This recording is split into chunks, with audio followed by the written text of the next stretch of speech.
Good Friday morning, guys. My name is Jerry Miller, and welcome to Real Talk, an insider's guide to real estate life and the pursuit of happiness. We're presented by the Yes Team Realtors and Yes Realty Partners. We are live in Charlottesville, across Central Virginia, the Commonwealth, the country, and the world on the I Love CVille Network. Today's program, an hour of housing chitter-chatter. We have two architects that are going to make this show a hell of a lot smarter. Judah Wickower is our director. Now, Judah Wickower, we appreciate you.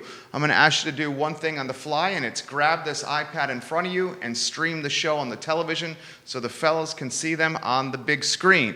Keith Smith, the star of our program. Keith, good Friday morning, my friend. Good Friday to you, my friend. Yeah, this has been an exciting show. I've been waiting for this all week and kind of been working on it. We want to talk a little bit about the invisible walls of zoning and how does that affect affordable housing. And we're going to kind of do a series of that. And we're starting off with a couple of rock stars that are probably the top two architects. They paid me to say that, actually. The top two architects in town. And I just wanted to talk a little bit about from their perspective and from a practitioners. No, practitioners. That was the word I was trying to get out. I was struggling on my P's today. From their perspective, what does this look like? What is their challenges? What held up the process? And more importantly, I can't wait to ask Richard this question, so I'm giving a little bit of a heads up here, is we've been talking about turning red tape into green tape for months and months and months on this show. What red tape could be kind of torn out a little bit to make affordable housing or this missing middle or these ADUs or anything like that more affordable so we can deliver them to the folks that need them. So that's kind of today's show. But we want to see what kind of questions the feed has. That's always exciting when the feed pops in some questions. Justine Montgomery, welcome to the show. Is she watching from? Vermont. From Vermont, Justine. We love when you watch the show. Susan Steinmart, already given some props to this gentleman, Bob. She says, Bob gets affordable housing. The Thomas Jefferson Community Land Trust submitted his firm's work to the Virginia Home Builders Community Award competition. So why don't we start with Bob? Bob Pineo. Yes. Good? Pineo. Yep. Pineo. Yeah. Yep. Welcome to the show. You are well liked in the community. I can already tell by the feed. If you'd like to give Bob some props, put it in the comment section before we talk shop. Yes. How about an introduction to you, Bob? Great. Thank you. My name is Bob Pineo, local architect. I own a design development, which is an architecture firm. We have two offices, one here in Charlottesville and one in Baltimore. I have known from my stories, one of the stories that somebody told me one time, there's two types of architects. They said one is one who does one thing everywhere, like you do apartment buildings or you do commercial. We're the opposite. We do everything in one place. So we do everything. We love our clients. Our whole practice is based on one big principle is to take care of the people, take care of our clients, understand their needs, understand their desires, and be a conduit for their vision. So we have a great time doing that. And the other one is we're based in a three-dimensional world. So our practice is known, this is a long story, but I dealt with dealing with a couple. We were designing their house together for them, and one of them turned to me and looked at the door symbol and said, "What does this mean?" And I thought to myself, this is a problem with the way I'm practicing. I should be doing some things three-dimensionally so my clients understand implicitly the things that we're designing, and so that they can have a big, huge part in their own vision. So that's the primary part of our practice. Very cool. This is going to be a fantastic show. This gentleman over here, Judah Wickower, if we can get him on camera, Richard Price, I've known for a couple of years, not only an architect, but a hell of a squash player. This guy is a beast on the squash court. I will straight up say that. His length is something to deal with. Richard, the show is yours, my friend. How about an introduction to you? Great. Well, I'm Richard Price. I'm an architect as well.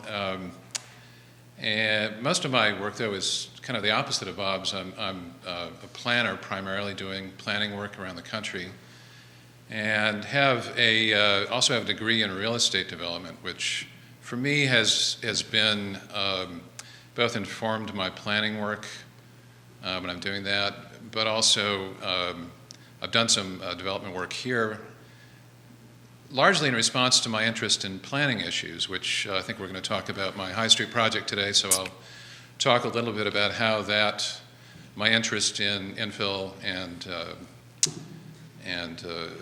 missing middle housing has led to the development of that project. So. And that's just a great place to kick off, right? And there's this misunderstanding of the missing middle, right? Mm-hmm. Certain people think it's one thing, and certain people think it's another thing. So from your perspective, you're a planner, you work around the country, and an architect. Define missing middle to what your definition of missing middle is. Well, I think most of the development industry these days is sort of fragmented into two scales. One is the single-family detached housing, which is what we see built in suburbs around the country all over the place. And then larger projects. You're seeing, for example, here in Charlottesville, we're seeing West Main being redeveloped with some very large apartment buildings. Apartment towers. Sorry? Yeah. Apartment towers. Apartment towers. Yeah. A lot of people would say overscaled, but yeah. You defined that as scale? You're seeing that, sorry? Did you define that as scale?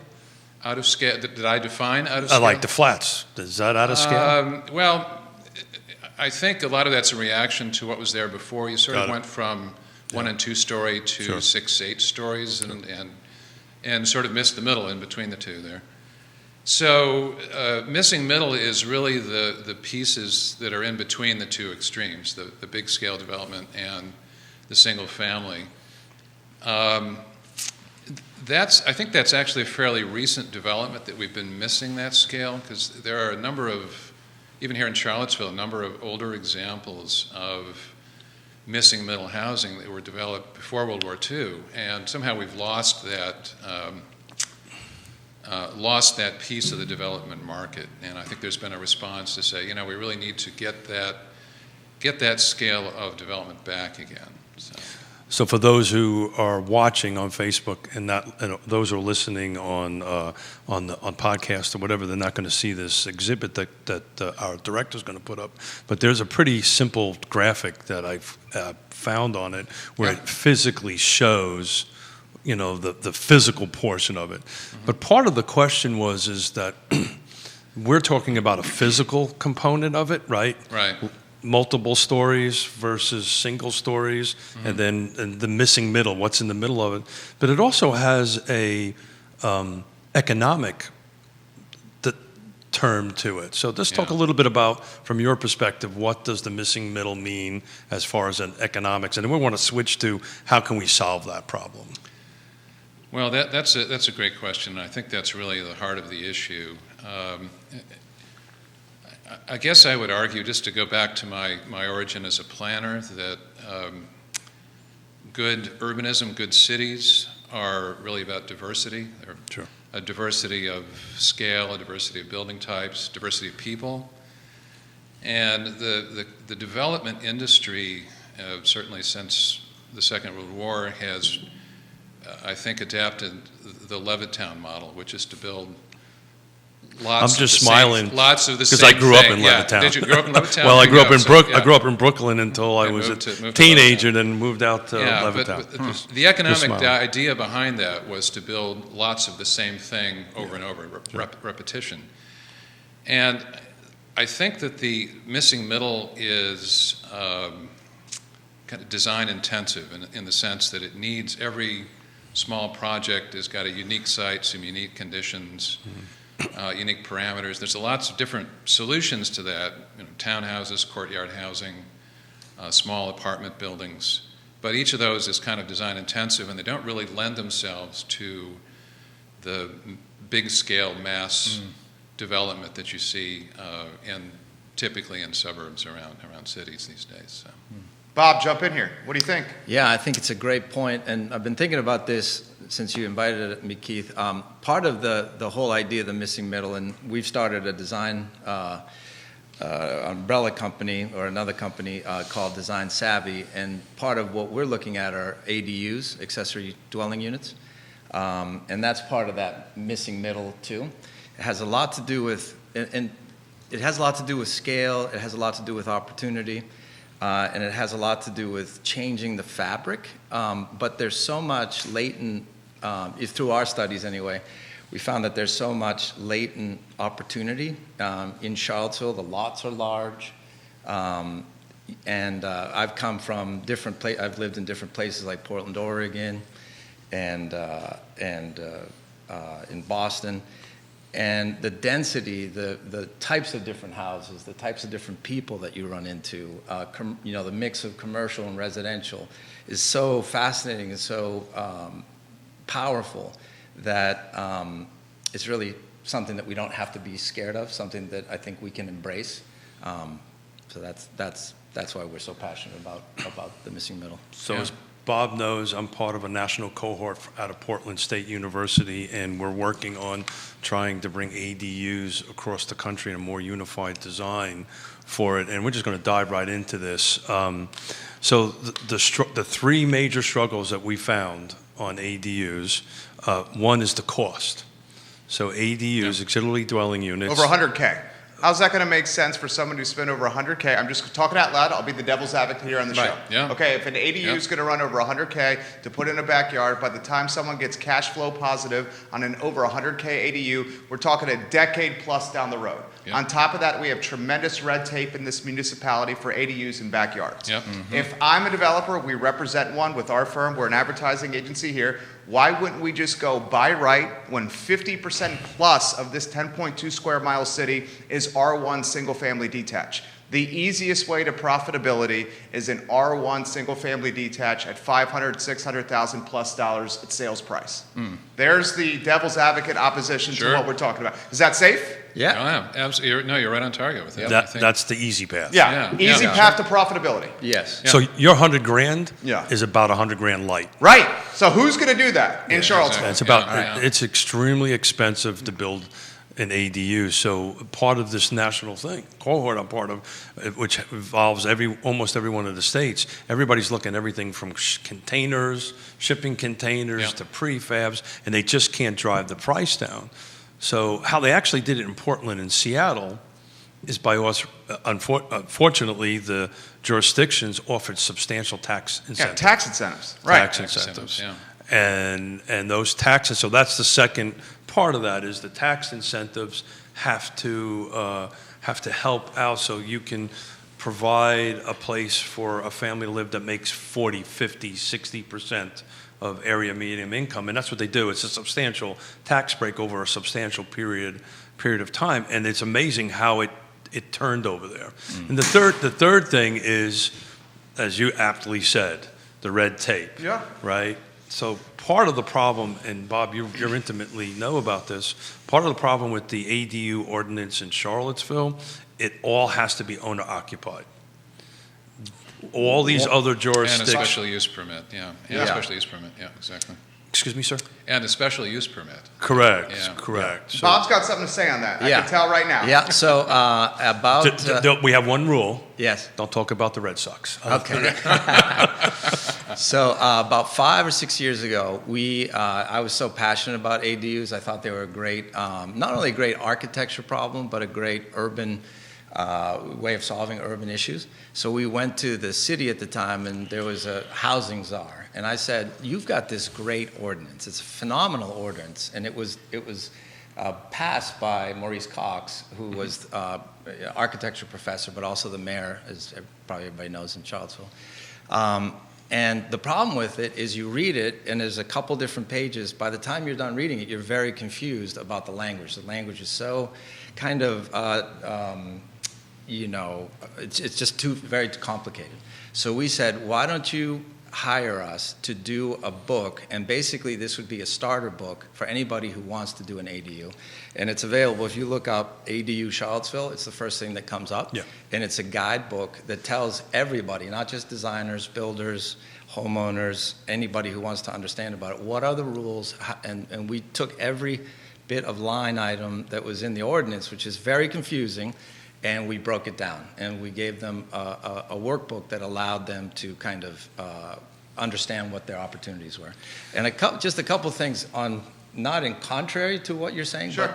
there's a couple benefits that ADUs do offer. Sure. One of them is the land is for free. So on the ledger, you basically, there's a single-family house, you have a piece of land that you don't have to pay for that you have the rights to add to. Number two, the infrastructure. The infrastructure from a community base, to do a big 300-unit apartment building, you're going to need new sewer. It's taxing. So that's part of the benefit of the ADU is that. I'll play devil's advocate with you again. Yep. The beautiful thing about an ADU down the road is it's going to create a more eclectic, diverse, and open-minded community because it's creating a price point that's more attainable and affordable for people to have. However, in the short term, it could actually expedite gentrification because the money needed to build the ADU in the backyard, it's going to require somebody with some deep pockets to build. So in the short term, I think gentrification could actually be expedited by the rollout of ADUs because the folks that can afford it are going to be affluent. Well, actually, I think that points to a real kind of a global idea about the challenge with ADUs is that for most homeowners, it's a little tiny development project. You have to go out and get it designed and get it entitled. You have to get it financed, and then you have to build it on what's generally a very constricted site, difficult. So it's a tough little project. Yeah. Not the kind of thing that I think most homeowners, even if they want to do it, really feel like they can take on. And I've looked at a number of these things now, and it's a lot of challenges to do this. I just saw an article recently about California has passed some statewide zoning reforms that have basically encouraged ADU construction. And what you're seeing now in Los Angeles is the rise of firms that are sort of specialized in doing this.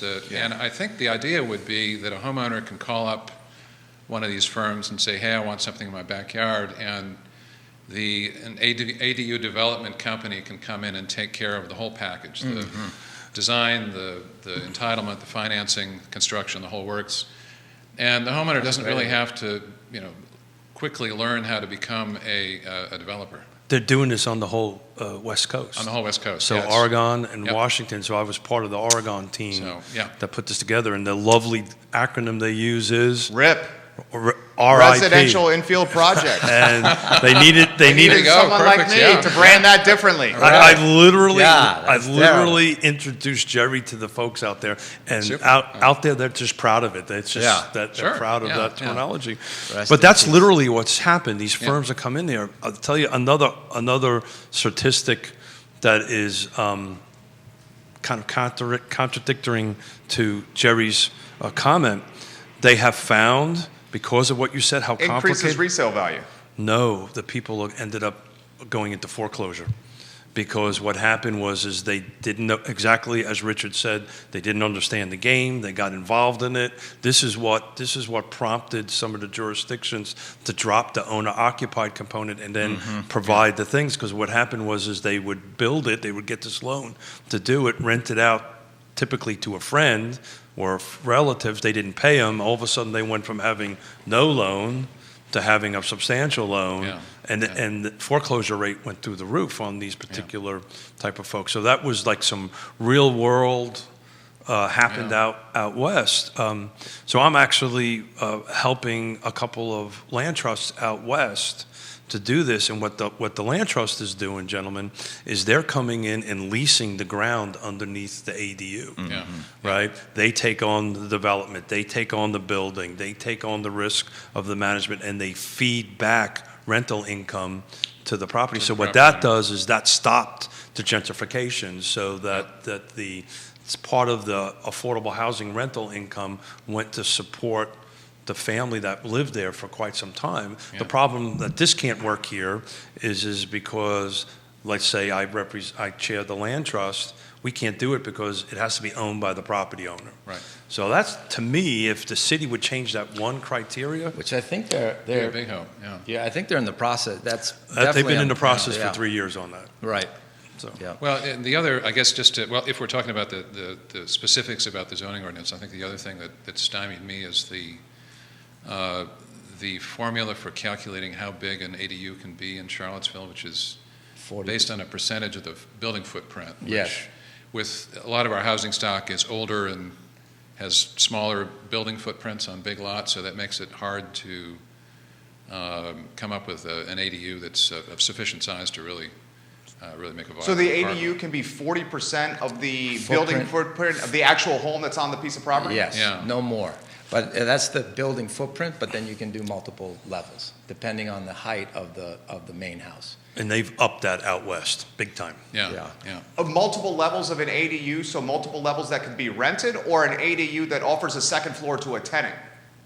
So let's say that there's a 1,000 square foot main house. Uh-huh. You have a 400 foot footprint of the ADU can be 400 square feet footprint. And then there's another restriction that tells you how tall it can be. And that's also relative to the Main house. main house. So if the main house is tall, the ADU can be tall. Because you don't want the ADU towering over the main house, then it would be an eyesore Right. potentially in the neighborhood.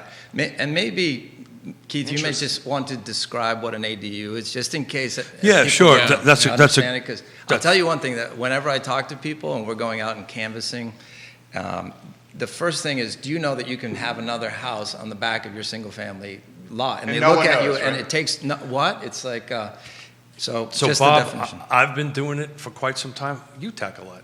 Explain an ADU. Okay, so an ADU is an Please. accessory dwelling unit. So on a R1 or R1S, which is the single-family zoning for the city, you have a single-family house, and that's what everybody understands.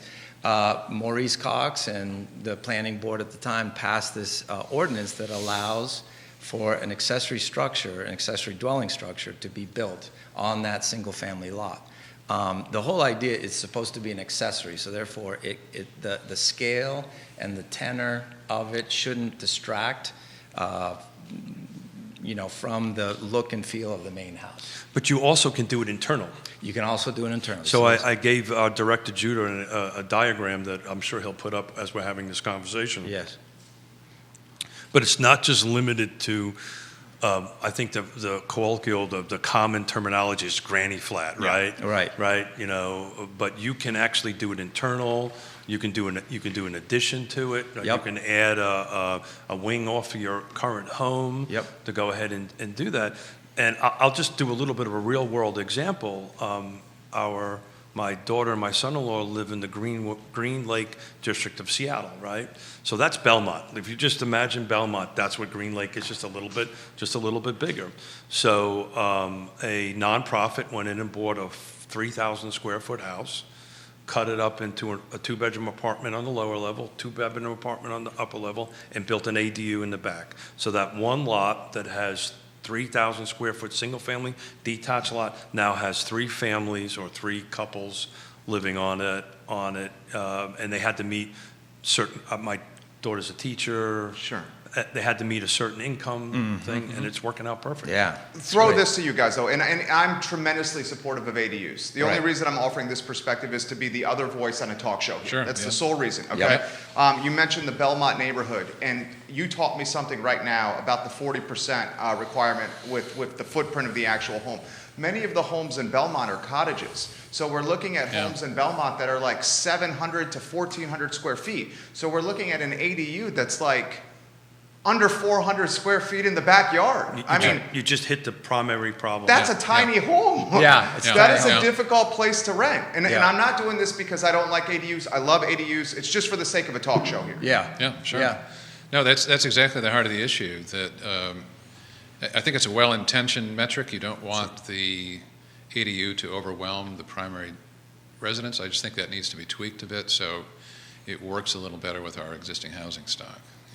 You could put a 2-car or 3-car garage on that same lot Yeah. and have zero restriction to it. You could Yeah, go, exactly. you could put a garage on Right. that lot that's bigger than the house, Yeah. and Yeah. you just get a permit and go. Yeah.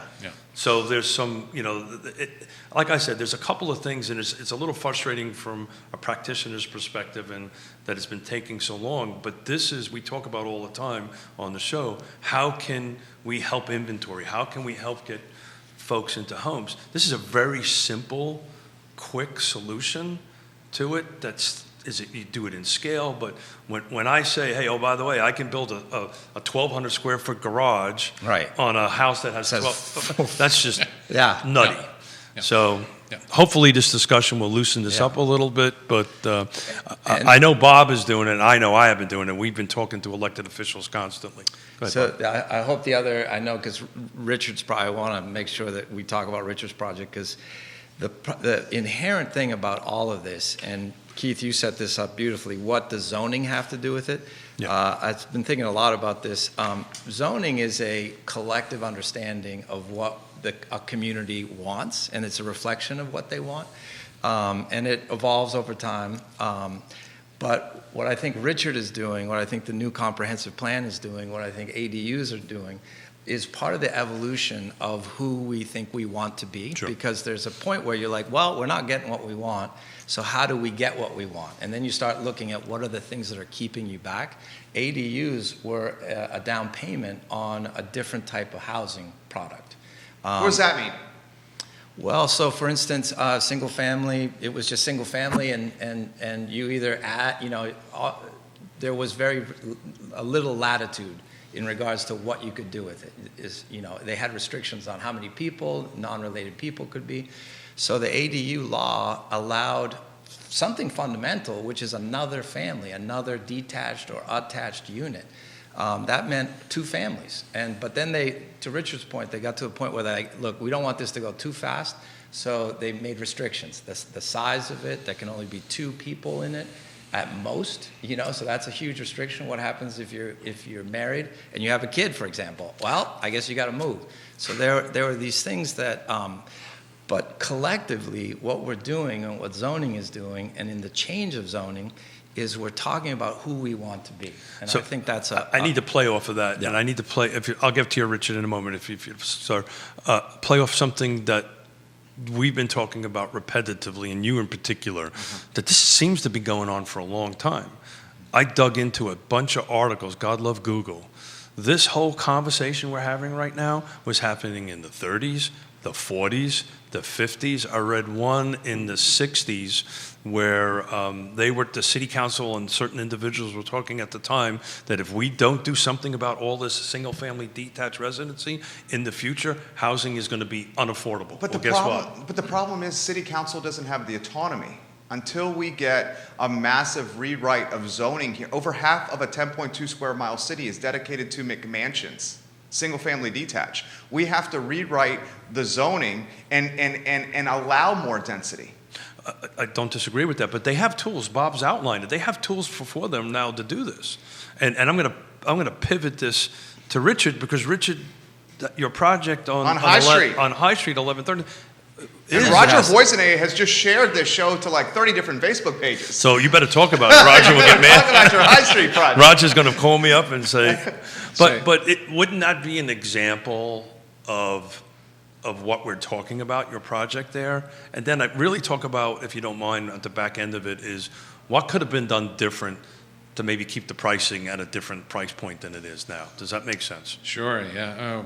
Great questions. Let us know where it is, the project. Yes. Yeah, it's an East High Street, 1130 East High, so it's about halfway between downtown and Freebridge. Real close to La Michoacana. Right, yeah, Yeah, right next to yeah, yeah. I'm yeah. a habitué now. Let me just kind of throw out a thank you to them for all the great meals over the years. Yeah.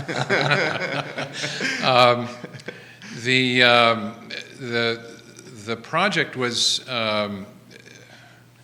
really just started with me for years wanting to do an infill project like this, and not just from a design perspective, but try to figure out the challenges from a development perspective. What would make these things work, and what would the challenges be? So, Richard, I'm going to stop you for 1 second. Yep. Much like what Bob just did with me with the ADUs, lots of folks who watch us are not in the sphere that we're in. So, quickly explain what an infill project is, if you don't mind, please. Right. Well, and I think we've thrown out the terms ADU, missing middle, infill. It's all related. Infill is basically doing new development inside existing urban areas, urbanized areas. ADUs is one example of an infill development. It's on a single-family scale. Missing middle housing that I'm doing, the land when we bought it had two decrepit single-family houses on it that were not salvageable, and we tore those down and replaced them with 12 condominium units, which some of the condominium units have multiple units in them. So there's actually 2 office spaces and I think 12 residences in that project facing onto a courtyard. It's courtyard housing is the idea. And that was actually by right. So I was delighted. By right. It was Wow. by right, yeah. Well, say by right, but it still was a year and a half to get entitlements, which is part of the problem. Yeah. So again, Year and a half. Year and a half, yeah. Can I ask, this might be an unfair question. Can I ask the cost of a year and a half? That's where I was going to go. A lot, yeah. It was a, I haven't done the full math yet. I'm just we're And just you finishing probably up, don't but, want to. are we talking 6 figures? For You put the your soft time in it? costs, probably the total soft costs of the project were definitely into 6 figures. And that but- includes his time. Yeah, exactly. Right, and the other thing that it misses, that's a year of, if he could have done another, he could have done another Opportunity one. cost. He could have done Opportunity another cost. one in that Yeah. time. Oh, yeah. So the real challenge for me was how do you break this down into, too small for the big guys, too big for the small guys, right? I'm talking about the development community here. How do you break this down in a way that makes it work? And the solution I came up with was to divide it up into 8 separate buildings. So there were builder-scaled buildings that you could do with home building financing. So we built it in phases in 8 different, and that was a lot of. It's a 6-year project at this point. A lot of that was building it in phases. If it had been built at once, it would have been quite a bit quicker. So I discovered that the financing wasn't really set up. I had to work back and forth with the bank to figure out a way to make the financing work with this. The entitlements took a lot longer than I had planned on. The sales went very quickly once they were built. Once people saw the units, Sure. They were very enthusiastic about it, and we sold out very quickly. But it was a little sort of hard to sell anything in advance like you might with an apartment project. It wasn't really apartments, so it was hard for people to visualize. All of us are in this field, right? Yeah. So just for those who are not, Yeah. By right means that, by zoning, you can build it literally what the word means, by right. You don't have Yep. to go to ask. The easiest path to execution. Absolutely. Yep. It says Yep. you open up the book and it says you can do X, Y, and Z. Entitlements is a word that probably most folks who are listeners may not be used to hearing before. So in my vernacular, entitlements are the site plan approvals, engineering, erosion and control, all these things, all these documents that you have to get in order to build. Is that a fair Yeah, example exactly. of Yeah. entitlements? Yeah. And then once you have your entitlements, then you can actually start You're entitled to construction. build. You're entitled to build. Entitled to build, Thank yeah. you. Right. Thank you, Bob. Good explanation, though. That's a good explanation. Yeah, perfect example. Thank you, Bob. So it's it was a more complicated process than I'd anticipated. It always is, though. Yeah. Yeah, it always is. Yes. All right, how about this question for Richard? Would you do that project again, knowing what you know now? Just like it is now, probably not. Certainly make some changes. I learned some things, which was the idea. I actually started out thinking it would be more of a cottage community, which is another something another kind of missing middle housing we might want to talk about. But it's basically a very small, single-family detached development focused, facing into a courtyard. Usually happens a lot in an infill.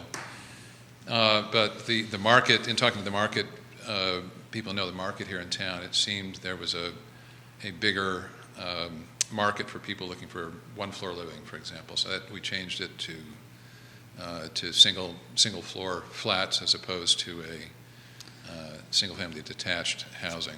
So on the cottage front, Yeah. there's a great project out west where they're doing tiny homes for vets, Yep. homeless vets. and actually Stacy Pepia and I with the Albemarle County former city, we've been looking at that project, working with Anthony Harrow, trying to help to come up with an opportunity for homeless vets Wow. in that. So That'd be great. Yeah. we might need a decent architect. Yeah. You know any? Yeah. I know two. No, I know a lot.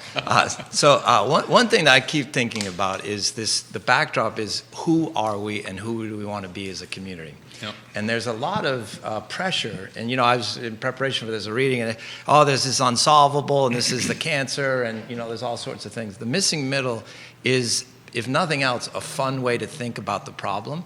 Because if you're a single family, if you don't want change because you're invested and you're in, everybody else is out, it's an You're easy... talking NIMBYs. Talking NIMBYs. Yeah. Yeah, it's an easy way because you can say, look, I don't like development because look at what development is. It's huge, it's big, it adds all these things. It's not beautiful. That's because the scale is so big, and in some ways it's hard to appropriate it. It's hard to understand it. So don't do anything or do something big. The beautiful part about what you're talking about is that these projects, they are design centric. And as architects, of course, that's what we want. But as people, as community, you think about if you put pictures in front of people and say, what kind of community do you want to live in? They'll always pick the design centric ones, the ones that are scaled. These are all design problems. I lived in Portland, Oregon. And I moved there right after undergrad. And the beauty of it was that city received me. There was a place for me. I was a transient. I was only there for a little bit. But the Charlottesville accept other people. And I think right now we're in this idea that that we're going to lose, and because development is a sum game. Like you're going to lose. You're in. You're all right. Nobody else can come in, because if they come in... Well, that's the whole purpose of this invisible wall concept that I Right. came up with for today. Right. And what that invisible wall does is that invisible wall does a term that Jerry and I do not care for, which is you drive till you qualify. It just pushes Yeah. everybody Drive out. to This qualify. wall moves out, and this wall moves out, this wall moves out, Yeah. and it makes traffic worse. And it just, instead of trying to use the tools that are before us at the moment, and while we're tackling the bigger questions, this is the reason why we're so hot on these missing middle and these Right. ADUs, auxiliary dwelling units, so we can at least help solve the problem immediately while the bigger questions are being Right. tackled. What Jerry uses this all the time. Don't let the Don't good. let- Yeah, don't let perfection be the enemy of Yeah, the good- productivity. There you go. Yeah, something the along good. those lines. Right. Yeah, Or the and we're not going to go down the road of politics. No. But I think from I'm an entrepreneur, businessman, you guys are too. Successful entrepreneurs and business people throw something against the wall, they see if it sticks, and if it sticks, they go down that road, right? Yeah. That's what Roger did, right? Richard. Richard. Yeah, Richard. Started Although with Roger is giving some important things on the feed. You want to hear this? Sure, yeah. Roger See? Voisinay. The city lost $50,000 per year in real estate tax revenue from all the condos that were delayed. The creation of a condominium association cost Richard $50K or more. Absolutely, yeah. Roger, thank you. Roger's has been our marketing guru on this project, so I have to throw out a thanks to him for He's done a hell of a job with that. a lot of the success. So, has Richard, come I from Roger. apologize. Roger was texting me. That's what Yes. it's been Roger. As he did Neil that. Williamson has Well- something Oh, for there you you go. guys. Free Enterprise Forum. Love Neil. Okay. Yeah. So Neil is, I love Neil as well. He quotes Supervisor Liz Palmer. Quote, Supervisor Liz Palmer said she was very concerned about the proposed ability to put ADUs in any residential zoning district. She said that seems like a blanket statement that could create an awful lot of havoc and quality of life issues for the people who are already here. Right. Liz Palmer. This is fundamental to Yeah. this. It's Yeah, who this is are it. we and Yeah. who do we want to be? These are all tools. The zoning is a tool. Politics are tools. We have to come to a consensus, not that we're going to, but at least an honest discussion about who we want to be. What kind You're of basically city? saying, do you want this community to be Receptive? a bastion for rich Right. or diverse and eclectic? Well, this is just the conversation, and all these things are tools in that. But I think fundamentally, if there's fear, then I would suggest go to Richard's, go to Richard's site, go to other cities, and find out if it feels okay. Because what Richard proved with his infill project is that, you know what? Density doesn't look bad. It actually feels great. Looks great. D word, man. Oh yeah, the D word. And, Okay, and yeah. what we're actually talking about is capacity. There's so much more capacity than we allow ourselves to understand. And Richard, he went from 2 decrepit houses to this beautiful site and asked the people that live there, what do you think about living here? What do you think about living in Richmond? In Charlottesville. What's the rich part about being here? I think they'd say, I had an opportunity. I was receptive. And one more thing I have to say is we go in front of architecture boards, BAR, and I love those boards because they have a really important job to do. They're the qualifiers of what the standard is. So it's tough for architects and it's tough for owners to understand it, but they actually add a huge service, which is to bring up the scale and the understanding and you're in a specific place. Make sure you design for it. That is a very important piece. So anyway, that's my little diatribe. Yeah. So I want to go back to the entitlement question Sure. and its impact on affordable housing. So I chair the Land Trust, Community Land Trust, and we just finished a project last year on Nassau Street, right?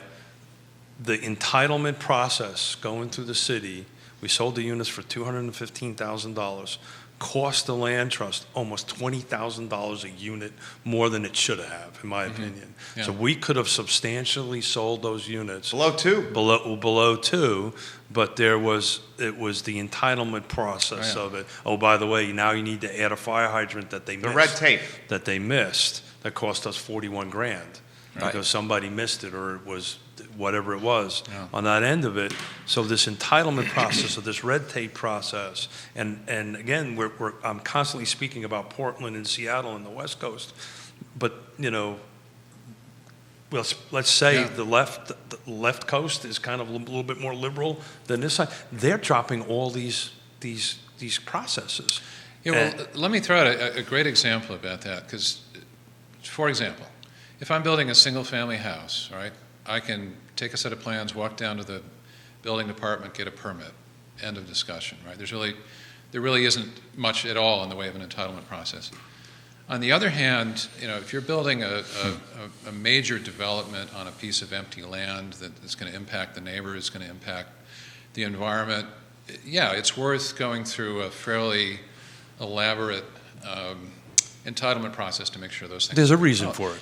And if you're building 200 or 300 units, that's expected. Sure. And it's when you're distributing those costs over 200 or 300 units, it's not as big of a deal. It's not a big a number. Yeah, sure. So what's missing, I think, here is an entitlement. Just like the financing, the construction, the design, everything else, we're missing an entitlement process for the middle. We don't really have a process. So they've streamlined this. That was the point I was trying to make out in Portland and Seattle and California. Exactly. Where if you walk in, just like you said, and you check these 2 dozen, 3 dozen boxes, what actually they've done is they've dedicated a staff member to it. Right. Yeah. Right? Exactly. And that staff member walks you through this whole process. So if a homeowner comes in and wants to do this, they check these boxes and then they forward you off to Richard, who's done this before. Hey, Richard, and they help this homeowner get through this. Yep. And this is how they vetted through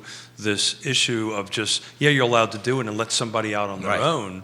But it goes from months and months to a few days, and it goes forward. Yeah. We got a ton of comments coming in, and a ton sorry. of comments coming in from people that I would say are like housing junkies, and a ton of comments coming in from people that are, laymen. Okay? So I want to relay some of these to you. This is from a serial entrepreneur and Andre Xavier, who just got property rezoned in Gordonsville to build a massive brewery, an event center. The old, I think it was American Legion or VFW space in Gordonsville, okay? So he's gone through this process of going through rezoning. He's a serial entrepreneur. He also owns CVille Hop-On Tours. He lives in the neighborhood Cascadia. Cascadia background, help me with this, is probably what? $500,000 up to $1 million from a price tag? And in today's world, And Didn't start that way, but that's about right. Yeah, so he says this, he lives in Cascadia. He says, I don't think ADUs are a good response for affordable housing. For example, here at Cascadia, we have an ADU unit as long as we're allowed to have ADUs as long as they are attached to the main building, AKA your basement. I think the only reason why that this was allowed was because the developer used it as a proffer to get the zoning approved. One of my neighbors is renting her basement to a single person, a white woman who is well employed and makes a lot of money. I don't think low-income families will find a place on ADUs in Cascadia. Mm-hmm. Yeah. Yeah, 100%. He's 100% I think right. valid criticism. I really don't think that any kind of infill strategy all by itself is a solution to the affordable housing situation. So a dear friend of mine out in Portland, Robert Liberty, coined this term, and I've stole it. There's no one single bullet. There's a silver buckshot. Exactly, yeah. Buckshot. Right. So Yeah. you can pull a couple of things from that. I love Xavier to death, and he's spot on. But if Albemarle County would have had an ordinance, which it does not, that allows that basement to be rented to a 60 or 50 or 80% AMI client, and they get a tax incentive, that'll happen. That's what we need. Right. Then all of a sudden, that space gets filled with the people who really need it. And from a public policy perspective, it's probably a pretty effective, cost-effective way Oh my God. of getting affordable housing built. Sure, when you're basically piggybacking on the construction of another property. So as opposed to go out and directly building affordable housing from a municipality, they can get. And just the premise of the critique, which is an important critique, it's affordable to that lady. So it's affordable to her. Yeah. So there's a benefit. I mean, Well, it may not be. So let's not do ADUs because it's not affordable to the lower, 50% of AMI. Okay, well maybe we need another solution. But is it worth not doing? Yeah. And that's the problem with the term affordable housing. Yeah, so Yeah. you just opened up a whole can yeah. of worms Yeah. of I chair the Regional Housing Partnership, as you know, and we're trying to tackle this term, and the four of us, the five of us, Define it differently. with Liza in the room with The the dog. dog, Yeah. defines it different than Yeah. than Right. all of us. So Right. that's a tough tackle of what that It means. is, but it's fundamental to that lady. I mean, and I was thinking about this. When I moved to Portland, I just needed a place. I had $1,000 in my pocket. I spent $800 of it for a suit for my first job. And Portland received me. Portland said, come on, we have a place for you. And it was wonderful. I love Portland. I didn't stay there, that's beside the point. But what I want to say is this community receptive to people? So that's a real interesting point, Bob, because of Well the said, Bob. multiple visits I've had out in Portland and Seattle. It's the opposite. It's a YIMBY thing, right? Yes, in my backyard. The local folks want Bob in there. I don't understand why, but they Stop. Leave that man alone. That's Leave why. that man alone. I kept going west until the city We've been received way me, too so. nice to each other during this show. How about this from a real estate agent, realtor, okay? Sarah Hill Buczynski, okay? She has this comment. So and why don't we throw this to Richard first? So if one of city council's goals and the board of supervisors' goals is to address affordable housing, why are some of these rules not changing faster? It seems like this would help the issue quickly. Who is opposed to this? Why can't we see action? I don't know that I can answer that question, but I don't think I'm saying anything new. These are all comments, ideas, things that we've been talking about for years. That there's a process needs to happen here to streamline some of this stuff. So. And I'm not trying to whatever about myself, but I literally have hundreds of hours of conversations with elected officials and stuff. So my suggestion to Sarah, to anybody listening, what happens after a certain period of time, they get tired of hearing from Keith. They get tired of hearing from Bob, right? They get tired of hearing from Richard. So if you could engage just an email with the city or the county and let your thoughts known, it'll carry weight. It will.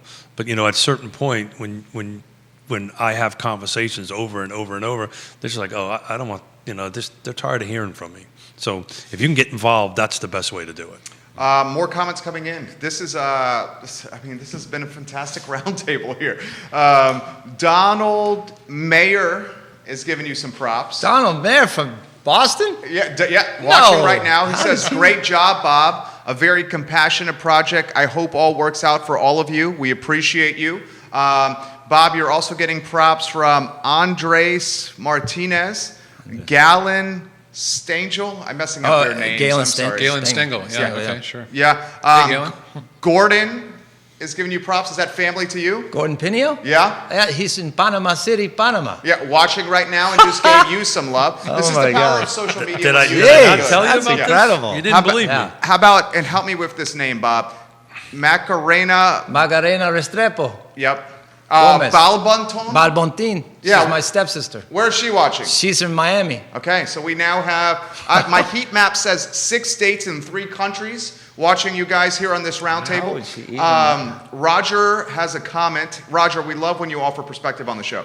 Roger Voisinay, a 1-bedroom apartment built over a garage in Riverside Village only cost the home buyer building a new home $44,000 in additional capital, which was rolled into their mortgage. Right. When it's built at the same time as the primary unit, that's easily the most cost-effective way of doing that. Yeah. Absolutely. We did talk to a mortgage person when we were working through the ADU, as a business, and we talked to actually several of them, and they love the idea of it because unlike when you borrow money to you're not going to walk away from your primary residence, so they thought of it as a very stable investment. So that was the fourth problem with ADUs, which I failed to bring up, was the financing of it, and that has changed substantially over the last 3 to 5 years. There's banks that will finance an ADU? Yeah. In town, in Charlottesville? Yeah, Well, I don't want to mention names, but I know one for sure that'll do Oh, we talked to several, and the idea of it, once they come to grips with the understanding of what it is, they love it from an investment standpoint. it. But the key here is Well, because of the supplemental revenue stream. Because if I went to them and said I want $40,000 for a new car, well, I may wreck that car. Sure, and the car depreciates 40% as soon as you Exactly. drive it off the lot, where the Exactly. ADU is going to add value to the property. Exactly. Yeah, So if the they walk property, away yeah. from it, which they won't because it's very stable, you don't walk away from single-family Which houses. banks are those? Can I That will mention it? finance it? Yeah. Yeah, Virginia National Bank. We had top-level conversations. Glenn? Not Glenn. Okay. Yeah. Okay. Yeah. Yeah. and I know Fulton will too. Yeah, I know. Fulton will too. So here's the trick to that, gentlemen and folks.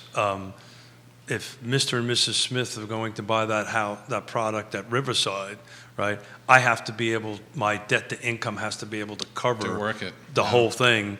I can't save that 44 or that $400 or whatever that's going to be is going to offset it, because from a bank regulator's perspective, they've got to make sure I can afford Yeah. to Right. pay for the whole thing, that if there wasn't a tenant in there. So we just don't want to mislead folks on that end Yeah, of it. actually, I was just reminded that Bob and I, years ago, looked into, do you remember this, doing an ADU project in a single-family lot? And the idea was just that idea about how do you, this suddenly ups the price tag for the homeowner, but how do we, as developers, take that value back from the ADU so we don't have to up the price of the main house? And we looked into, we were basically stymied by financing. Well, that's why considerations. There wasn't a mechanism really that would allow us to effectively keep possession of that ADU as the developer to take the income stream from that and reduce the price of the main house. That's So why the land trust model Exactly. works so Yeah. well, and that Exactly. model is working so well, is that it takes that component out of it, so then the land trust is the one that actually does all the funding and Yeah. building and construction Yeah. on that Yep. end of it. Dan, Mustache Dan Pettit. Mustache Dan Pettit says the Belvedere neighborhood Yep. allows apartments over garages. That's from Mustache Dan Pettit, a fantastic realtor. So this is an interesting comment that's been sent over via Instagram. Okay. This is from Grace, who watches the program often. To Jerry's point, won't homeowners choose to rent their ADUs to tenants that look like them? It's funny, in Portland, Seattle, that didn't happen, it's a great question, but it's It's a great question. I mean, I had an ADU in my house when we first built my house. It was Yeah. an attached ADU in the basement, and as from an income stream, it was incredible because I got a rent check the same day that I had to pay a mortgage check, the mortgage check. That's great. Yeah, so I had it for 13 years. We stopped doing it because anyway, long story. But I had 13 people, different types of people. Did they all look like me? No, there were females, there were males. There was the different ethnicities. We learned a lot through that process. We've made some great friends to this day through this process. So they were a cut of people I knew. Again, I would say that I had a great relationship. They had a place that they loved living in. Does it solve every problem? No. Does that mean that it's not valuable, or that it can't be expanded to different types of situations? Yeah. Yes. It's one of the buckshots, silver buckshots. It's not the panacea. Yeah. Yeah. Susan Steinmart, I researched Albemarle County legislative permits review. Historically, these took an average of 2+ years. This does not include the site plan, which is another process, likely another 6 months. She also says how many people can pick out an ADU in a neighborhood. They are less intrusive than people realize. I completely agree with that. She says, I love it from Richard, an entitlement process for the middle density. She says, as a grad student in St. Louis, somewhere in California. I'm sorry I can't say this, Susan. I need to get more cosmopolitan in my travels. I apologize, Susan. I just worked too hard. I benefited from the affordability of ADUs in this community. I had the benefit of living in two different ADUs while in my 3 years in California. It was a great experience. And then she highlights Better Living Construction as a great partner in providing the framing for garage-type ADUs. The frame structure can come together in one day. So that's panelization.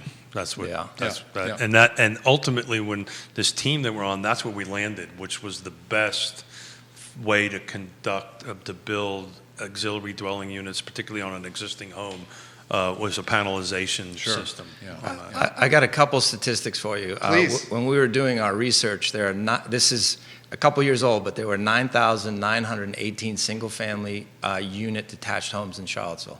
So we thought, okay, here's our market. If we do 10%, or let's say 1% per year, that's 100 ADUs. And I think that since the time Maurice passed it, which is almost 20 years ago, the numbers are really anemic. Very in anemic. In regards to how many ADUs. Yep. But just think about that, 9,000 people. Let's say we did one per every house. That's 10,000 ADUs, at least 20,000 people. That's 50% more, people than we have now. So there's a huge opportunity there. And then we looked at the average lot size. And the average lot size, there's all sorts of different across the different areas in Charlottesville, but the average was about 12,000 square feet. 12,000 square feet of land. Think about how that's a big piece of land relative to a small building. Do you have an average footprint on that? That's on another page. Got it. But one thing I do want to make sure that we understand, because it might be time, ADUs are the small... We can go as long as you want. Oh, if you guys okay. have something to do, though, we can stop too. We Well, got a ton more comments coming in. Okay, the only thing I want to say is the ADU is the smaller part of this missing middle. It's the That's tiny exactly part. right. Yeah. That's So Jeez, look yeah, around you, man. Look at all these sites. Everything is latent, and the zoning is actually. And what I want to say about the ADU ordinance is that it was actually pretty good as it is. Like somebody. It just needs to be tweaked. It Just needs a to little. Tweaked. Yeah, no, it's pretty good. It needs to be tweaked, but even without the tweaks, it's still actionable. And so it is a special use permit, but that's more of a, they're not going to deny you.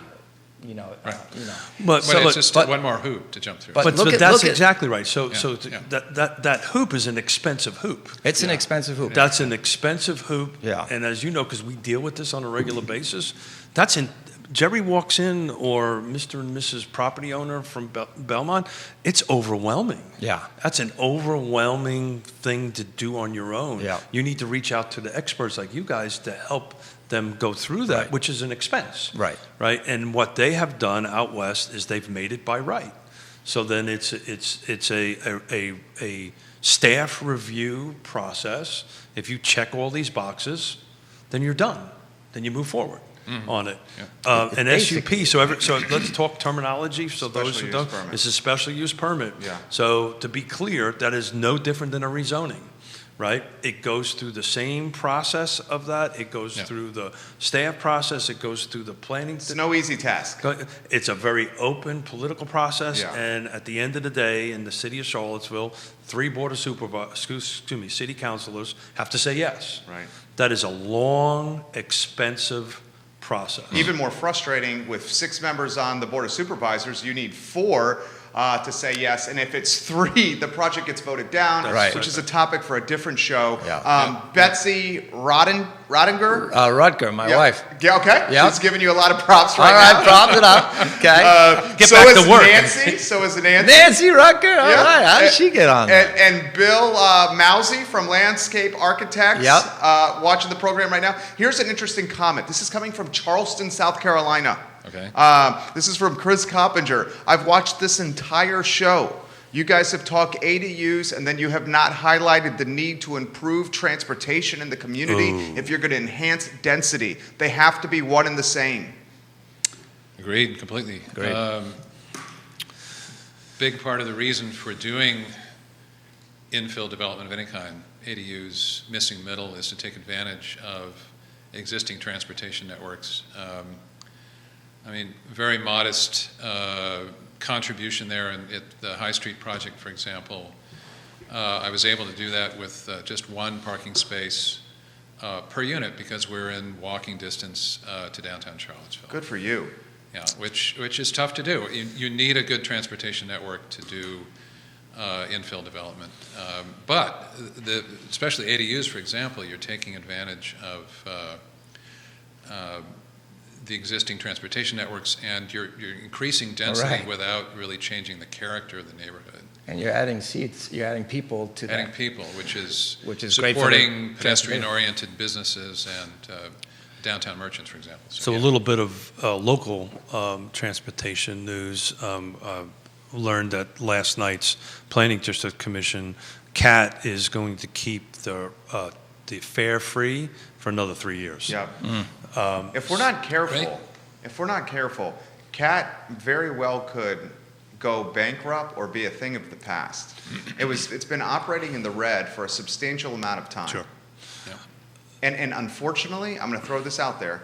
My concern is this pandemic is diminishing consumer confidence for public transportation. Because how many people want to get inside a tin can with people they don't know, and the same breathing systems of those people? Yeah. Well, hopefully, since there's more shots in arms, this will hopefully get to a better place by the end of the year. But it was interesting. I was reading earlier this morning and prepping for this, and we've talked about this before, and these 2 gentlemen know this. We used to have a pretty robust light rail system in Charlottesville.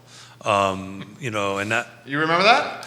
That was long before my time. I almost was going I'm not that old, Jerry. Bob? No. I don't remember that. Yeah. I've been here since 2000. Well, because Me it too. ended in like early 1900s. You're calling it a light rail system. You're talking, it was a streetcar system. Well, that's light rail, Yeah, right? it is light rail. It was a streetcar. It started off with a mule pull thing, but it was a robust, and if you Google it, there's some really interesting articles written about it and some pictures on it. But they had a very robust light rail or streetcar system, and went from mule pull to electrification, and then the advent of the car in the early 1900s just dropped the whole thing. I know everyone's got to, we're mindful of your most precious commodity, your time here. We're 10 minutes over here. We have people like Christopher that are saying more, keep the discussion going. And unfortunately, I don't think we can right now because I think you guys I got one thing I got to say. Please. Richard and I were part of the founding members of CADRA, which is Charlottesville Area Developers Roundtable. And basically, we all got together, right? So what you're talking about when you say, homeowner goes to the city and tries to get something entitled, that's what we do every day as a collective. And we were fighting the lone wolf fight. You'd get up and then everybody would scream at you, and you'd have all these entitlement issues, and it would take a year. And we said collectively, what are we doing? And maybe we should talk collectively about what the future looks like and demystify. One of the first things that came out of that discussion is, what do people think of developers, or we're agents of change as architects, as developers, and are we bad people? Are we doing bad things? Are we trying to take away the soul and heart? And then you ask people, what do you like about Charlottesville? 90% of what they like in the built form is done by a developer. So developers can't be that bad, right? Because look at what's happening. So collectively, there's this idea. I'll go back to the main thesis here is, who are we? What are we doing?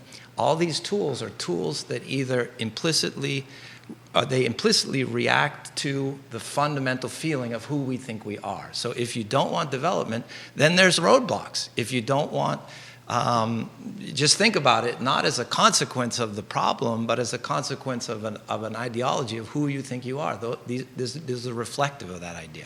So any issues that come up, well, let's go back. Who do you want to be? Do you want to be inclusive? Do you want to be open? Do you want to be, but we don't like big development. Okay, don't do big development. Do small development. What does that mean? Yeah. Go take a look at Richards. Think about an ADU. Think about the latent capacity that this city has to be more accepted. And you don't have to just roll over. You can say what this community wants to be. It would be an incredible piece to say to the world, hey, we decided what we wanted to be.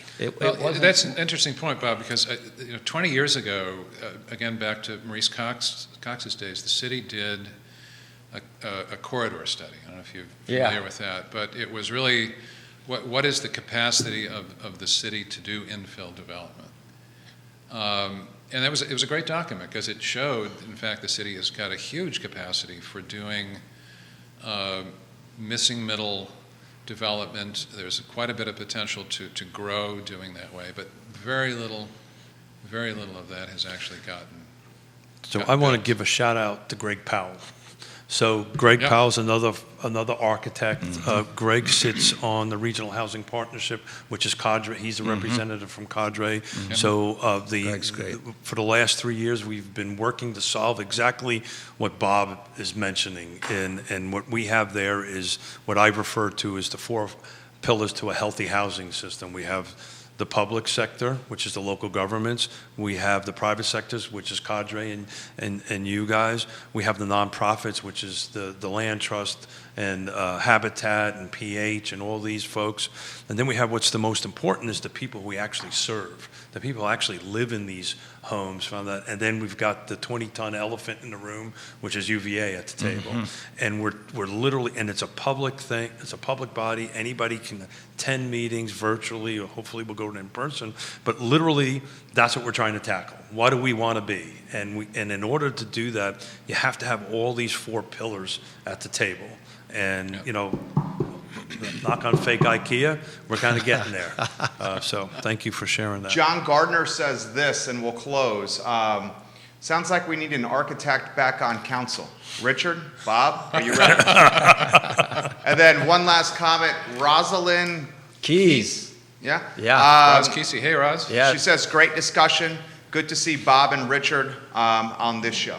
Great. I think when we close, we may have to do this again. Well, because there's like a ton of comments that we haven't been able to get to, and you guys have taken a topic that's quite complicated, but made it approachable to what appears to be 9 states and 4 different countries today. Wow. Super. Fantastic. So we are going to do that. We've got this programmed out over the next 30 to 60 days.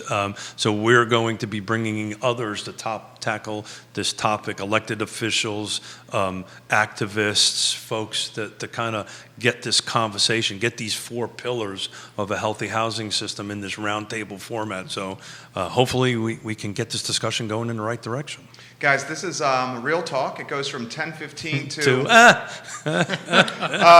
the I Love CVille Network. It's presented by Yes Team Realtors and Yes Realty Partners. The whole concept of what we're trying to do is to get information to you in the most approachable way possible. And from my standpoint, I think it's on this device, on the platforms that we live upon, which is social media. Thank you kindly for joining us on a glorious day to be alive, a Friday, April 2nd here in 2021. You guys have a good one. Take care. Gentlemen. Thank you, guys. Thank you. Thank you. That It's was a lot fun. of fun. Yeah, that was great.